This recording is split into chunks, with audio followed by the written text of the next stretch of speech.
Team India test కెప్టెన్గా బాధ్యతలు తీసుకున్న మొదటి సిరీస్లోనే శుభ్మన్ గిల్ రికార్డులు బద్దలుగొడుతున్నాడు. ఇంగ్లాండ్తో జరుగుతున్న టెస్ట్ సిరీస్లో వరుస సెంచరీలతో చరిత్ర సృష్టిస్తున్నాడు.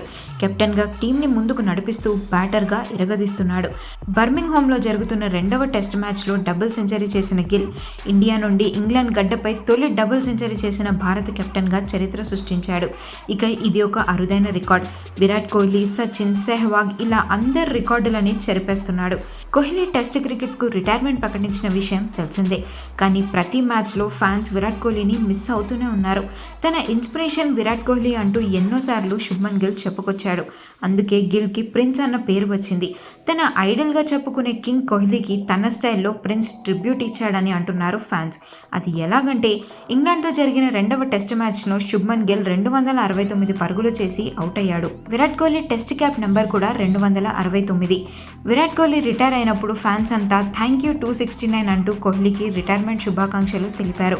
ఇప్పుడు గిల్ 269 పరుగులు చేసి 269 క్యాప్ నెంబర్ అంటే విరాట్ కోహ్లీకి ట్రిబ్యూట్ ఇచ్చినట్లయింది. ఈ ఇన్నింగ్స్తో ప్రిన్స్ కాస్త కింగ్ అయ్యే టైం వచ్చేసిందని అంటున్నారు ఫ్యాన్స్.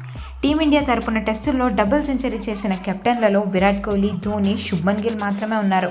టెస్ట్ కెప్టెన్గా ఇప్పటి వరకు విరాట్ కోహ్లీనే అత్యధిక పరుగులు చేయగా ఆ రికార్డును గిల్ ఇంగ్లాండ్పై బ్రేక్ చేశాడు. విరాట్ కోహ్లీ 2019లో సౌత్ ఆఫ్రికాపై జరిగిన టెస్ట్ మ్యాచ్లో 254 పరుగులు చేసి నాట్అవుట్గా నిలిచాడు. ఇప్పటి వరకు అదే హైయెస్ట్. కానీ ఇప్పుడు శుభ్మన్ గిల్ 269 స్కోర్తో రికార్డు బ్రేక్ చేశాడు.